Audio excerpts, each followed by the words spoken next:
আসসালামু আলাইকুম। আশা করি সবাই অনেক ভালো আছেন। তো আমার খামারের শুরুর গল্পটা অনেকেও জানেন না। তো সেই গল্পটা আপনাদের সাথে শেয়ার করছি। ভিডিওটা আমার অনেক আগের করা। এই যে মুরগিগুলা দেখতে পাচ্ছেন, এগুলো হচ্ছে চট্টগ্রামের রাঙ্গুনিয়ার এলাকা থেকে এক পরিচিত ভাইয়ের থেকে মুরগিগুলো আমি কিনে নিয়ে আসি। ৳৮০ করে প্রতি পিস, ১.৫ মাসের বাচ্চা। তো আমার কাছে লালন পালন করার পরে এই যে দেখতে পাচ্ছেন বর্তমানে এগুলার বয়স হচ্ছে প্রায় ৩.৫ মাস মতো। তো তখনকার ভিডিওটা এটা। তো আলহামদুলিল্লাহ খুব যত্ন সহকারে পালন করছি।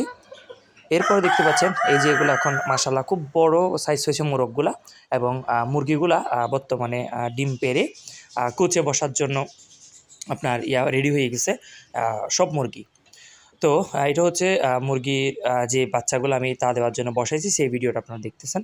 তো অনেকে আমার থেকে ডিম বাচ্চা চাচ্ছেন। আসলে আমার খামারটা একটা ভাইরাস আক্রান্ত হয়ে পুরা খামারের সব মুরগি মারা গেছে। যার কারণে আমি এখন কোনো ধরনের ডিম, মুরগি কিংবা কোনো কিছুই পাহাড়ি জাতের দিতে পারছি না।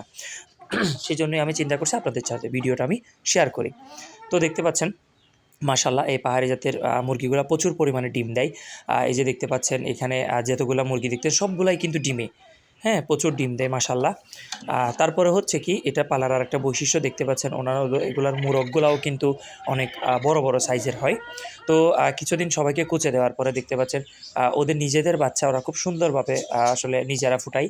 এই যে আলহামদুলিল্লাহ খুব সুন্দর বাচ্চা আসছে দেখতেছেন। তো এজন্যই পাহাড়ি জাতের মুরগি আপনারা পালন করে মোটামুটি প্রফিট করা যাবে আলহামদুলিল্লাহ। তো এই যে এখন হচ্ছে আমি খামার কেন বন্ধ করছি? মূলত ভাইরাসের জন্য আমি খামারটা বন্ধ করছি। পরবর্তী আসলে আমার সময় স্বল্পতা হওয়ার কারণে আমি খামারটা আর চালু করতে পারি নাই।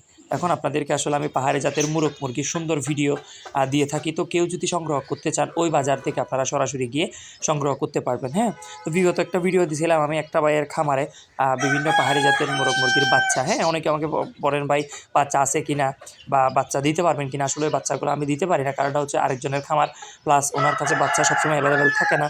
বাচ্চা জন্ম নেওয়ার সাথে, সাথে সবাই বুকিং করে ফেলে। ১ দিনের বাচ্চা, ২ দিনের বাচ্চা, তারপরে ১ মাসের বাচ্চা ও নিয়ে যায়। তো যার কারণে আমি আপনাদেরকে দিতে পারতেছি না, এটার জন্য দুঃখিত। তবে চট্টগ্রামে যদি কেউ থাকেন আমার সাথে মোটামুটি কমেন্টসে যোগাযোগ করতে পারেন অথবা আমার সাথে আপনি সরাসরি পাহাড়ি বাজারে গিয়ে নিজে কিনে নিতে পারেন নিজের মুরগি। এভাবেই করে কালেকশন করতে পারেন। তো আসলে ওই যে দেখতে পাচ্ছেন প্রচুর পরিমাণ কোচে বসছে আমার মুরগিগুলা। অনেক বড় একটা আমার খামার হয়ে গেছিল, হ্যাঁ? তো মোটামুটি ভাইরাসের জন্য আমি আসলে আ পুরা খামারটা আর রাখতে পারি নাই।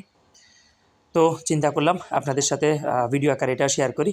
তো আমাদের চ্যানেলটি যারা সাবস্ক্রাইব করছেন তাদেরকে জানাচ্ছি আন্তরিক শুভেচ্ছা এবং অভিনন্দন। পরবর্তী ভিডিওতে যারা সাবস্ক্রাইব করবেন এবং লাইক, কমেন্ট, শেয়ার করে থাকবেন সবাইকে জানাচ্ছি আন্তরিক শুভেচ্ছা এবং অভিনন্দন। সে পর্যন্ত সবাই ভালো থাকবেন। আল্লাহ হাফেজ। আসসালামু আলাইকুম।